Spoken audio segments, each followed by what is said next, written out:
Assalamualaikum warahmatullahi wabarakatuh. Selamat pagi, siang, sore, dan malam. Perkenalkan, nama saya Mesh Ratna Artanti dari kelas 10 MIPA 2. Adanya saya di sini sebagai moderator yang akan memandu jalannya presentasi pada hari ini.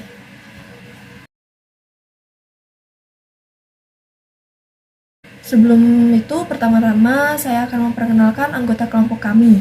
Yang pertama, ada Saudara Muhammad Aldi Pratama, selaku pemateri Kerajaan Selaparang. Halo. Saudara Muhammad Irsyad Habibi, selaku pemateri Kerajaan Lamahala. Saudari Syalifah Fomnura Faranti, selaku pemateri Kesultanan Sumbawa. Dan yang terakhir ada Saudari Tias Kumala Kusmi, selaku pemateri Kerajaan Lamakera. Baik, sebelum masuk ke pembahasan yang lebih dalam, izinkan saya untuk menyampaikan materi singkat mengenai sejarah masuknya Islam ke Kepulauan Nusa Tenggara. Kepulauan Nusa Tenggara terdiri atas dua provinsi. Yang pertama Provinsi Nusa Tenggara Barat dan Provinsi Nusa Tenggara Timur. Sejarah masuknya Islam ke Provinsi Nusa Tenggara Barat. Wilayah Nusa Tenggara Barat atau NTB terdiri atas dua pulau besar. Yang pertama Pulau Lombok dan Pulau Sumbawa. Diperkirakan ajaran Islam mulai masuk ke Pulau Lombok pada awal abad ke-15 atau pada akhir abad ke-15 atau pada awal abad ke-16. Ada yang mengatakan bahwa proses masuknya Islam di Lombok dibawa oleh Ghaus Abdul Razak dari Baghdad. Sedangkan dalam versi Babat Lombok dijelaskan bahwa penyiar Islam pertama di Pulau Lombok adalah Sunan Prapen, yaitu putra dari Sunan Giri yang mendapat perintah dari ayahnya untuk memimpin ekspedisi ke Lombok dalam rangka mendakwahkan ajaran Islam yang diperkirakan terjadi sebelum tahun 1545. Namun, dari banyaknya kerajaan Islam di Nusa Tenggara Barat ini yang akan kami bahas hanya ada 3 kerajaan. Yang pertama, Kerajaan Selaparang, Kesultanan Sumbawa, dan Kesultanan Bima. Tanpa berlama-lama lagi, saya persilakan kepada Saudara Muhammad Aldi Pratama untuk menyampaikan materi mengenai Kerajaan Islam Selaparang. Saya Muhammad Aldi Pratama. Di sini saya akan menjelaskan mengenai Kerajaan Islam Selaparang. Kerajaan Selaparang merupakan salah satu kerajaan Islam di Lombok yang terkenal tangguh baik di darat maupun di laut. Kerajaan Selaparang berpusat di Desa Selaparang, Lombok Timur, yang pada saat ini kurang lebih berada di Desa Selaparang, Kecamatan Suwera, Lombok Timur. Berdirinya Kerajaan Selaparang. Para ahli meyakini bahwa Kerajaan Selaparang mengalami 2 periode, yaitu Kerajaan Selaparang Hindu yang berdiri antara abad ke-13 hingga 14 di bawah Kerajaan Majapahit. Sedangkan Kerajaan Selaparang Islam berdiri pada abad 16 oleh Syekh Zulkarnain atau disebut juga Syekh Abdurrahman yang menjadi pendiri sekaligus raja pertama Kerajaan Selaparang. Sistem pemerintahan. Prabu Rangkeswari merupakan raja dari Kerajaan Selaparang. Di bawah kepemimpinannya, sang Prabu membuat sebuah kebijakan besar, yaitu memindahkan pusat kerajaan ke Desa Selaparang. Pemindahan pusat kerajaan ini diambil karena usul dari Patih Bandayuda dan Patih Singayuda. Letak Desa Selaparang lebih strategis dan tidak mudah diserang musuh. Pemindahan pusat kerajaan ini karena letak posisi kerajaan sebelumnya memang tidak menguntungkan, karena musuh akan mudah masuk dan menyerang dari lewat berbagai penjuru. Masa kejayaan. Kerajaan Selaparang menjadi pusat kerajaan Islam di Lombok di bawah pemerintahan Prabu Rangkeswari. Pada masa ini kerajaan mengalami masa kemasan dan menguasai seluruh Lombok. Selain menjadi pusat penyebaran di Islam di Lombok, Kerajaan Selaparang terkenal tangguh baik di darat maupun di laut. Laskar lautnya juga pernah memukul mundur Kerajaan Gelga dari Bali yang menyerang sebanyak 2 kali. Bahkan pada masa pemerintahannya, Prabu Rangkeswari berhasil memindahkan ibu kota. Contohnya kerajaan.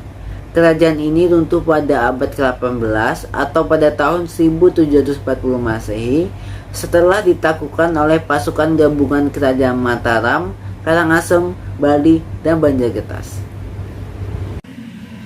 Baik, terima kasih banyak kepada Saudara Muhammad Aldi Pratama atas penyampaian materinya. Selanjutnya saya persilakan kepada Saudari Syalifah Fomnura Faranti untuk menyampaikan materi mengenai Kesultanan Sumbawa. Assalamualaikum warahmatullahi wabarakatuh. Perkenalkan, nama saya Syalifah Faunura Faranti. Saya di sini akan menjelaskan tentang Kerajaan Islam Sumbawa. Kesultanan Sumbawa atau Kesultanan Samawa adalah salah satu kerajaan Islam yang terdapat di Pulau Sumbawa, Nusa Tenggara Barat. Secara geografis, Kesultanan Sumbawa berbatasan dengan Laut Flores di sebelah utara.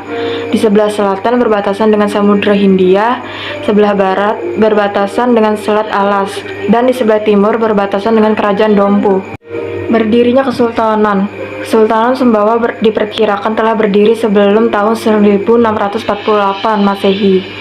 Meskipun tidak diketahui siapa rajanya, akan tetapi ada juga yang mengatakan bahwa Raja Sumbawa yang pertama dari kerajaan atau kecil Sampar Kemulan bernama Majaparua, dari dinasti Dewa Awan Kuning yang telah memeluk agama Islam. Sistem pemerintahan dalam birokrasi Kesultanan Sumbawa, pemegang kekuasaan tertinggi pemerintahan adalah Sultan. Diangkat berdasarkan turun-temurun dari dinasti Dewa dalam bawah oleh suatu lembaga yang disebut Dewan Hadat atau Dewan Hadat Syara dan Dewan Syara Hukum Islam.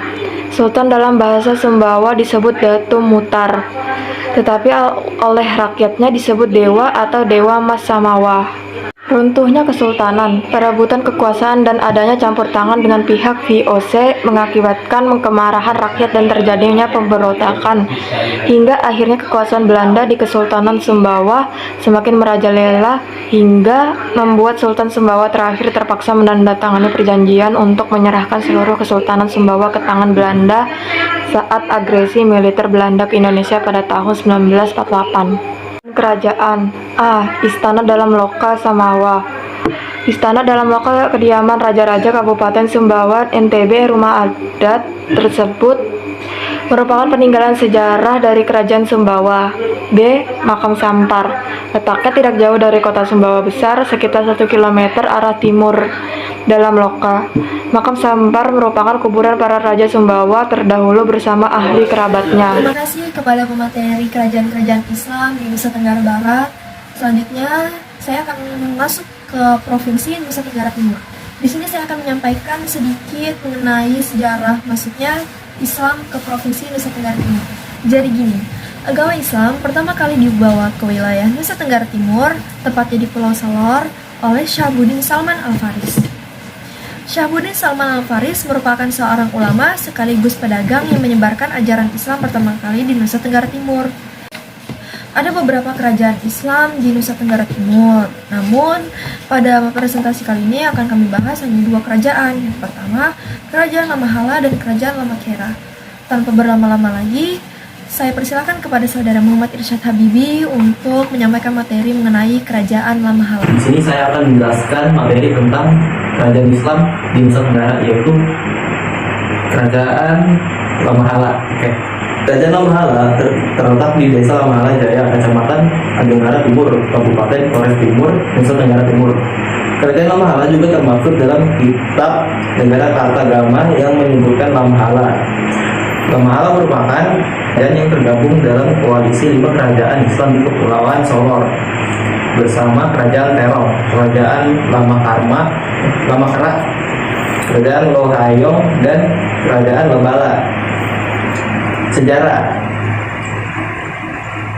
Lamahala kerajaan Islam di Pulau Adonara sejak akhir abad ke-14 atau berbarengan dengan masuknya Islam dari Demak dan Bugis ke Flores serta pulau-pulau lainnya di sekitarnya, termasuk Adonara. Sistem pemerintahan Kerajaan Lamahala. Adapun sistem pemerintahan Kerajaan Lamahala tidak dipegang secara perorangan, melainkan secara suku atau marga. Ketiga pemeran ini yakni 3 suku raja atau bisa disebut Belatelo, 10 suku perwakilan Kapitan Pulo, dan 5 suku mantri urusan pegawai lema.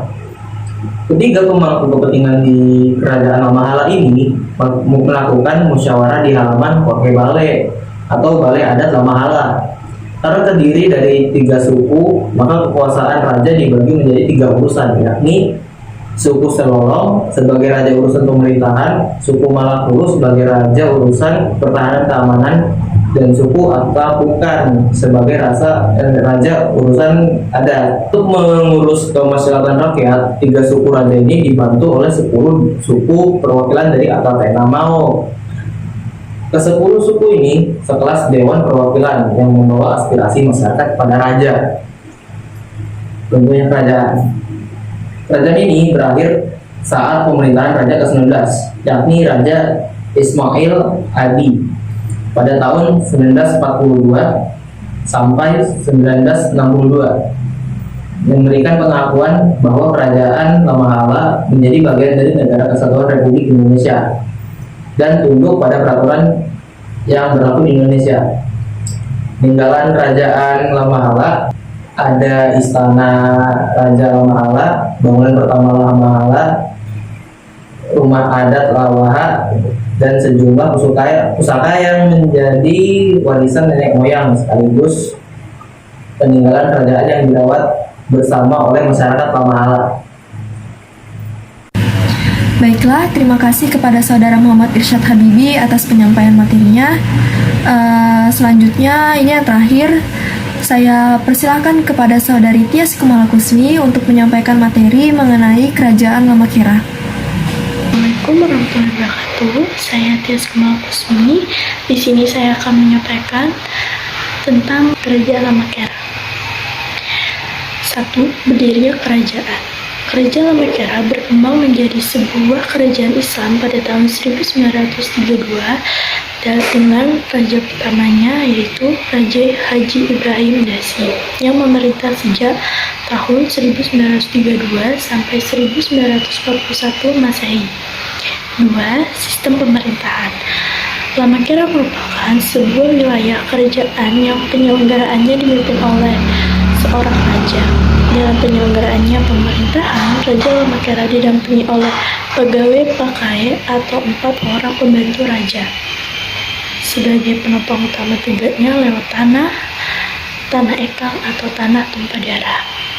Raja dari kerajaan ini beragama Islam, baik raja pertamanya yaitu Raja Ibrahim Dasi maupun raja kedua Raja Haji Saleh Ibrahim Dasi yang terkenal dengan Raja Sang Haji Dasi. 3. Masa kejayaan Raja Ibrahim Tuan Dasi sejak tahun 1932 dinobatkan menjadi Raja Lamakera. Ia merintis berdirinya pendidikan Islam, membangun rumah ibadah, menyiapkan rumah ngaji dengan para jojo atau guru sekaligus guru agama. Ia membangun rumah ngaji karena sekolah ditutup oleh kolonial Belanda. Akibat pengaruh dari prinsip keteguhan dan integrasinya sebagai pemimpin muslim menjadikan Lamakera dan setengah Pulau Solor hampir semua beragama Islam. Dan pada tahun 1941 terjadi regenerasi, penyempurnaan dan kelanjutan perjuangan politik pendidikan dakwah Islam. 4. Runtuhnya kerajaan. Adapun penyebab runtuhnya kerajaan Lamakera adalah sebagai berikut. 1. Adanya peperangan antar kerajaan. 2. Tertinggalnya pembangunan dan pendidikan. 3. Tertinggalnya Lamakera dari daerah lain setelah kemerdekaan Indonesia. 4. Peninggalan kerajaan. Peninggalan kerajaan Lamakera yaitu benteng menara dan Al-Quran kulit kayu. Demikian selesai sudah presentasi kami pada kali ini. Saya sebagai moderator mengucapkan terima kasih dan mohon maaf apabila ada perkataan ataupun perbuatan kami yang kurang berkenan di hati. Saya juga mohon maaf yang sebesar-besarnya kepada Ibu Yuli karena kami terlambat mengirim tugas video presentasi ini. Wassalamualaikum warahmatullahi wabarakatuh.